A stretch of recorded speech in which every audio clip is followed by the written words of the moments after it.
Hello and welcome friend.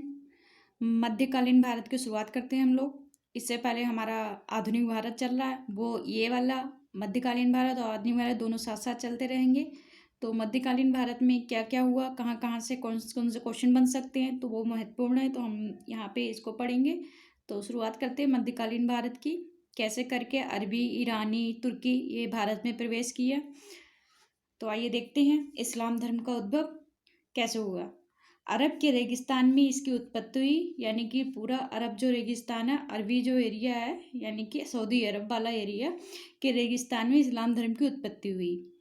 अरबों, ईरानियों तथा तुर्कों ने इसका प्रसार किया, यानी कि इस्लाम धर्म का प्रसार सबसे पहले जहाँ पे उत्पत्ति हुई वहाँ पे हुआ, अरबों ने किया। उसके बाद अरबों के बाद सत्ता ईरानियों के पास आई, ईरानियों के बाद तुर्कों ने इसका प्रसार किया। ठीक है, प्रचार प्रसार किया। पैगंबर मोहम्मद इसके संस्थापक थे, इस्लाम धर्म के संस्थापक पैगंबर मोहम्मद थे। और ये इस्लाम धर्म कहाँ से कहाँ तक फैला हुआ था, तो पश्चिम अटलांटिक से, ठीक है, पश्चिम अटलांटिक में, और वहीं पूरब की तरफ सिंधु नदी तक, और उत्तर में कैस्पियन सागर से लेके दक्षिण में नील नदी तक ये धर्म यहाँ तक फैला हुआ था अरब के समय, अरबी शासन के समय। आगे देखते हैं। 570 ईस्वी में मोहम्मद साहब का जन्म हुआ। ठीक है, ये डेट याद रखना। 570 ईस्वी में, ये सारे इस्लाम धर्म की उत्पत्ति ईस्वी की बात है, यानी कि एडी की बात है, जो इस समय चल रहा है एडी। तो 570 ईस्वी में मोहम्मद साहब का जन्म हुआ, मक्का में हुआ था इनका जन्म। मक्का कहाँ पड़ता है? सऊदी अरब में पड़ता है। इनका जन्म मक्का में हुआ था। पालन पोषण चाचा अबू तालिब ने किया। अबू तालिब नाम याद रखना, ये पूछ लिया जाता है इनके चाचा का क्या नाम था जिन्होंने इनका पालन पोषण किया। अबू तालिब ने किया। 40 वर्ष की अवस्था में इनको ज्ञान प्राप्त हुआ। 40 वर्ष की अवस्था में इन्हें ज्ञान प्राप्त हुआ। अपने को नबी तथा रसूल घोषित किया इन्होंने। जब ज्ञान प्राप्त हो गया तो इन्होंने अपने आप को नबी, नबी का मतलब पैगंबर होता है, वही रसूल, रसूल का मतलब होता है ईश्वर का दूत, इन्होंने अपने आप को घोषित किया। ये वर्ड पूछ लिए जाते हैं, याद रखिए कि नबी किसे कहते हैं और रसूल किसे कहते हैं, तो इसको याद रखना। फिर आगे देखते हैं। उस समय अरबों का ना कोई धार्मिक ग्रंथ था, ना ही दर्शन था। ठीक है, उस समय जो अरब प्रदेश था पूरा, वहां पे कोई ना धार्मिक ग्रंथ था, ना ही दर्शन था।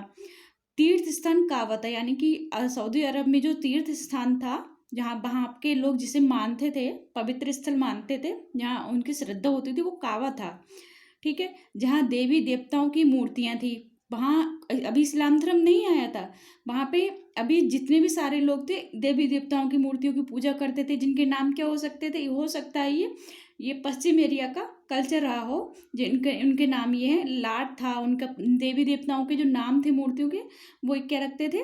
लाट था, मानत था, ऊजा था, हावल था, ये वहाँ के देवी देवताओं के नाम थे। तो अभी इस्लाम धर्म नहीं आया था अरब में। ठीक है, आगे देखते हैं।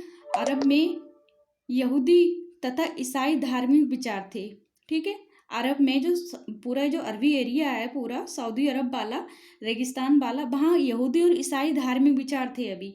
तो ये वही मैंने बोला, जो पश्चिम का एरिया है, यानी कि जहाँ पे ईसाई और यहूदी जो धर्म था, वो यहाँ पे हल्का फुल्का देवी देवताओं को मानते थे, मतलब श्रद्धा के अनुसार।